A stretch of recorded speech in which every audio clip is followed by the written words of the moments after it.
yung first harvest ng pagtatanim ng lola nyo dito na pipino. Na first time ko na-experience to dito sa Pilipinas. Pero tingnan nyo naman kung gaano kalalago na ating mga pipino. Takamas. Wala pang buto. Guys, finally, ito na po si Japoy. Nagbubungkal na po. Buti umulan, medyo Itong machine na to, Honda, ayan. Kasi alam nyo guys, maganda doon sa ano na to, sa engine na to guys, hindi lang siya pantabas ng damo. And then ang ginawa ng lola nyo, pantabas siya talaga ng damo na binili nila Kuya Gio. Di gasolina siya kaya malakas ang power niya. Tapos, bumili lang tayo guys neto connect para mako-connect siya dito, mapapalitan siya. Ito naman, ang tawag dito ay cultivator. Kung bakit natin siya binili para dito sa pang ano natin ng lupa. At nagagandahan ako sa lupa kasi ganito din po yung lupa ko sa Japan. Kaya lang siya tumitigas gawa ng nakabilad sa araw, tapos walang ulan, tapos walang bungkal-bungkal. Kasi sa Japan halos 6 times binubungkal a year ang lupa. Tapos lalagyan niya ng pataba, lalagyan ng ipa, at kung ano-anong pataba na siya magpapadagdag ng lambot ng lupa. Tapos ayan na nga, bago natin pinabubungkal kay Kuya Gio, kay Kuya Jepoy, naglalagay muna ako guys ng NPK. Yun po yung 1440 na nilalagay natin ng chemical fertilizer. Yan yung isa sa mga nagpapaganda rin sa lupa. And then nag-a-add din ako ng coco peat tsaka ng rice hull. Pwede kayo maglagay ng fresh na ipa, pwede rin ng sunog, kaya lang mas maganda nga daw yung. Pero ako sa Japan, ganun yung gamit ko. So okay na yun kung anong available sa inyo. Importante lumambot yung lupa. So ayan, pagkalagay natin ng ating ipa at ng ating coco peat, saka siya hinahalo para balanse yung ating mga pataba. Tapos maganda niyan guys, kapag kahalo ng lupa nyo, wag unyo agad tatakpan hanggat maaari. Patuyuin nyo muna siya sa araw ng at least 1 week kasi ganun ang ginawa ko. Yun yung para yung mga ibang damo na nabungkal natin na kasama ay madry yung mga ugat at saka nyo rin tanggalin. Kung may mga natira, maganda matuyo talaga yung lupa. Tapos ang ginawa ko dito after 4 days, dun pa lang namin siya sinet up na balutan ng mulch film. Kasi nga kinakailangan talaga guys, yung mga bakterya na nandyan sa lupa natin ay medyo ma-drysan natin. Yun yung isa sa mga ginagawa ko na pang sterilize din ng lupa kasi yung iba talaga binabalian pa na mainit na tubig. Pero sa Japan kasi hindi na kailangan gawin yun, kaya may dalawang klase. Pagkabungkal ay binibilad talaga sa matinding arawan. Tapos kung makikita nyo yung ginagawa namin ni Jepoy na parang may pinupukpo kami, yan naman yung gumagawa kami ng sabitan ng mga gulay natin ng mga humahaba katulad ng pipino, ampalaya, sayote, patola, sitaw at kung ano-ano pa. Tapos ang ginagawa ko dito guys, after ng mga 4 days yata, 5 days namin siya nabilad sa araw. So ayan, babalutan na namin siya, pero bago natin siya balutan ay binabasa ko na muna yung lupa para yan yung makukulob, yung moist na maiiwan natin sa ilalim ng lupa. The same time, kapag ka mabasa-basa ang lupa nyo o malakas ang moist, ay hindi yan babahayan basta ng langgam. Unless hindi kayo talaga nagdidilig guys, yun yung mga nagsasabi na madami daw langgam dun sa kanilang taniman. So para ma-avoid nyo yan, kailangan mapanatili nyo yung moist, kaya didiligan nyo siya at gagawin nyo yung ginagawa ko na nagma-mulch film or kahit na anong pwedeng available sa inyo katulad ng mga dry leaves ng mga mangga nyo, ng mga puno nyo dyan, or yung ipa, pwede rin pang mulch yun. Yan lang yung para hindi matutuyuan yung lupa natin at hindi nyo kailangan magdilig at least 2 times a day. Dati, pwede na kayong maging 1 time a day lang, or kapag umulan, kahit 3 days huwag kayong magdilig kasi nandun pa rin yung moist. So dito kung makikita nyo, ang tinatanim ko naman, may mga nagtatanong nga sa akin, ano daw ba yung tinatanim ko? Ito po ay talong, pero Pilipinas talong po to. Yung mga long talong natin ay hindi pa po available, napakaliliit pa nila. Pero itatanim ko din yun guys, maybe baka sa paligid ng bahay natin kahit outside, kasi ang importante ay meron tayo nun. Iba talaga yung quality ng Japan talong guys, bukod sa mahahaba ay napakasarap pa nila. Tapos sinabay ko na rin magtanim ng pipino dito, and then ayan nga, pagkatapos natin maitanim lahat yan, ay tinawag ko yung mga kapatid ko since nandito na rin lang sila sa bahay. Pinatulong ko sila magtanggal ng mga damo kasi nga babalutin natin even itong tapakan natin, gagayahin natin yung ginawa ko dun sa aking farm dun sa Japan para hindi tayo hirap magbakbak ng mga damo-damong unwanted. Konting ulan lang, andyan na naman sila, di ba yung mga. So ayan, babalutan natin siya. Last time na yung tatanong bakit daw brown yung pinadidilig na. Ang una natin pinadidilig dun ay swamp fertilizer. Yun po ay araw-araw, halos. Tapos etong molasses naman siya guys. So mag-a-add lang kayo ng 1/4 cup ng molasses, and then ihalo nyo siya sa kahit isang drum na guys. Hindi nyo kailangan puruhin. Ang importante lang ay madiligan natin sila nito. Ito po yung papatibay ng kanilang bulaklak at pampadami rin po ng bulaklak. So kahit ito idilig nyo once a week or twice a month, okay lang po. Hindi kailangan araw-araw. Yung ating mga talong, healthy pa sila, ano pa sila ngayon. Nakatayo pa. Mamaya po. Okra yun eh. Okra pala. Lantang gulay na po yan mamaya. Sa sobrang init ng panahon. Huwag ka dyan. Papampam ka naman masyado. So dito wala pa tayo nakatanim. Damo pa lang ang unang tumutubo. So ito sitaw to. Mga 3 days pa lalabas na yan. Kailangan pinapaulan na rin natin sila. So ayan guys, ganito yung itsura nila kapag nalanta sila. Actually kanina lanta sila, parang patay na kung titingnan nyo. Kaya huwag nyo silang basta bubunutin. Kasi baka mamaya magkamali kayo, akala nyo na matay na, nagluksa na kayo agad-agad. Wag. Kasi pagdating po ng gabi, nabubuhay at nabubuhay po sila. Kagadilig ko, nanggigigil ako eh. Tapos, tingnan nyo po yung kamatis natin. Ganyan po yung itsura nila. Makikita nyo guys, sobrang lanta nila. Akala nyo patay na. Pero pagdating po ng gabi, lumalamig po yung lupa. Tapos hanggang umaga ay nagiging okay sila. Tingnan nyo, grabe guys, ang dry ng lupa. Kapag walang ipa. Ganyan po yun. Kaya kung hindi natin siya lalagyan ng ipa, ay mas dry na dry po yan. Talaga nang gigigil ako dito sa mga leaf miner guys. Ayan, ang dami nila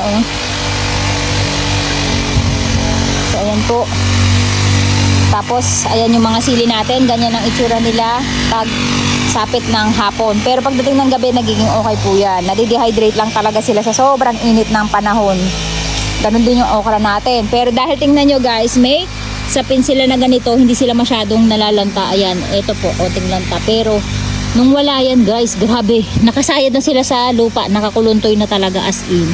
Kaya ang kahalagahan ng mayroong net, hindi talaga nila kaya. Nagiging okay din po yan, hindi na basta-basta malalanta. Kasi na sila, sanay na. So yan, pinapakulo natin kay Kuya Jepo ito. Maglalagay na tayo ng pataba para maitanim na natin yung ating kamote. Later. Guys, eto na yung ating mga pipino. After 1 week natin silang na i-transplant. Ayan na sila ngayon. Tapos papakita ko sa inyo yung bigla ang pagdami ng bunga natin na babae pala. Babae, ayan! Guys, wag kayong mag-alala kapag tumutubo yung pipino nyo at namumulaklak at ang tingin nyo puro lalaki yung tumutubo. Ganun talaga sa umpisa, even melon, pakwan, pare-pareho po yun. Unang lumalabas yung mga bulaklak ng mga lalaki. And then, pag humahaba na sila at na-transplant nyo na, doon palang lalabas yung mga babae na bulaklak. And look, dyan, sa mga hindi pa nakakita ng babaeng bulaklak ng pipino, ganyan po. Kahit yung pakwan, at yung melon at yung kalabasa guys, ganyan po ang itsura nila. May bunga ng maliit sa ilalim. Ngayon, pag hindi po yan na-pollinate ng maayos, malalaglag lang to, pati tong bunga nyo nakasama. So, kinakailangan, ang gagawin nyo that time ay mag-manual pollinate kayo kung sa tingin nyo ay hindi kayo napupuntahan ng mga insekto. For example, nasa terrace kayo, sa condominium kayo nakatira, kailangan mag-manual pollination kayo. Pinaka-the best yung para mabuo ang inyong magiging bunga. And then, kapag namumulaklak na ganyan, make sure nagdidilig kayo ng fertilizer or ng swamp fertilizer, ng molasses, kasi guys, pampatibay yun ng bunga nila para hindi rin malaglag. Kasi sa sobrang init talaga ng panahon, kailangan din nila ng bitamina upang palakas na resistensya, katulad nating mga tao din.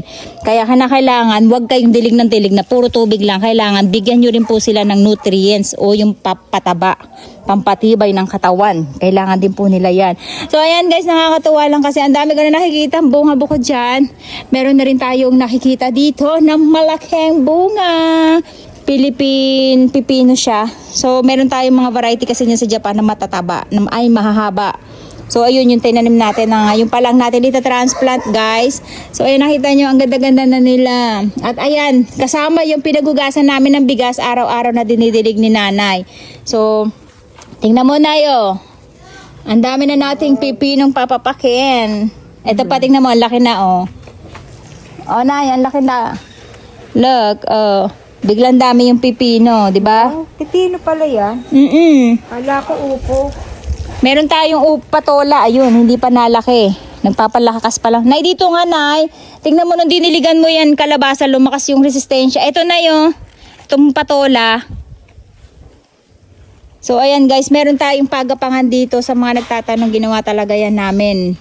nila Kuya Glenn at nila Kuya Jepoy. Actually, last year ko pa to pinagawa. So ako lang ang nakaisip din yan. Pinakamatibay kasi guys, yung bakal talaga yung bilhin nyo yung ganito.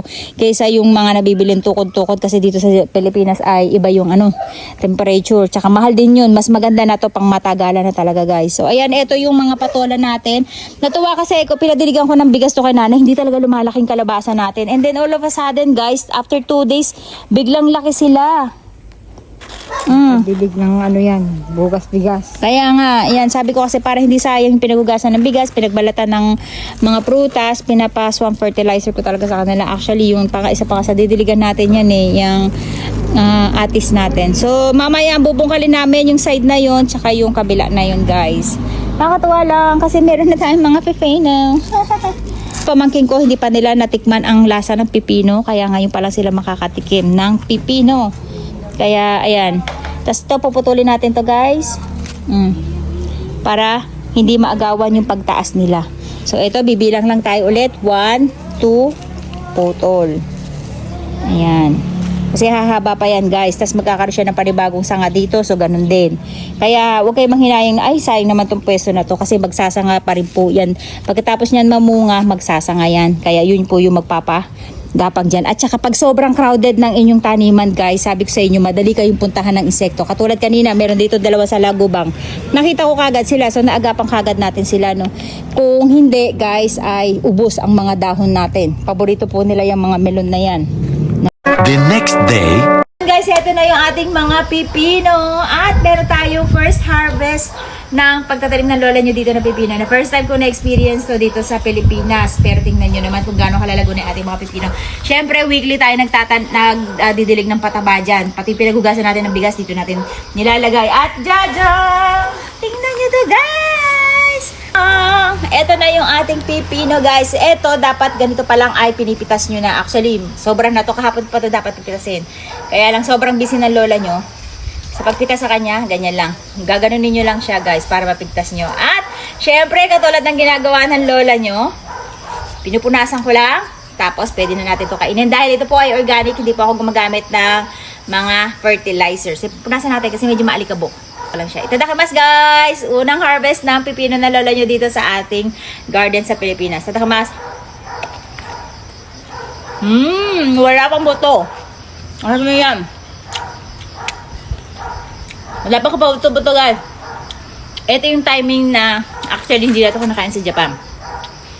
Kaya maliliit na pipino kasi itong pipino natin dito sa Pilipinas kung hindi natin siya papatubuin ng may buto. Pero sa Japan guys, kapag ganito na po yung pipino ay hindi na po kinakain. Parang may buto na sila, although malambot pa, hindi na po kinakain. Kaya lang, ito pipino natin sa Pilipinas, kung ha-harvestin natin siya na maliliit na wala pang buto, ay masyado siyang maliit. Kaya meron na tayong nakaabang ng mga pipino na Japan pipino na siya natin itatanim. Hindi ko pa alam kung saan ko natin siya itatanim. Ayun. Dapat talaga doon siya sa kabila actually, yung mga Japanese pipino ko. Tikman mo po. Juicy dahil umulan kahapon. Bagong harvest, manamis ang inyong pananim. Wag kayong gagamit guys ng mga chemical na spray, ng mga hanggat maaari, ang gawin nyo lang talaga ay bantayan nyo inyong mga taniman araw-araw para hindi sila magkaroon ng mga insekto, para hindi nyo na kailangan mag-spray. So yun po yung sekreto ng lola nyo. Juicy. Dahil umulan kahapon. Kaya ang bilis nila lumaki. Ayan. Guys, success yung ating mga pepino at ang dami pa nga natin palabas ng mga bunga. Ito pa guys. Ito yung right size pag hinarvest natin siya. Pero since so natin sabay-sabay natin siya ma-harvest. Ayun, ang dami. Diba? So yun lang guys. At next time i-update ko namin kayo sa ating mga ibang pananim.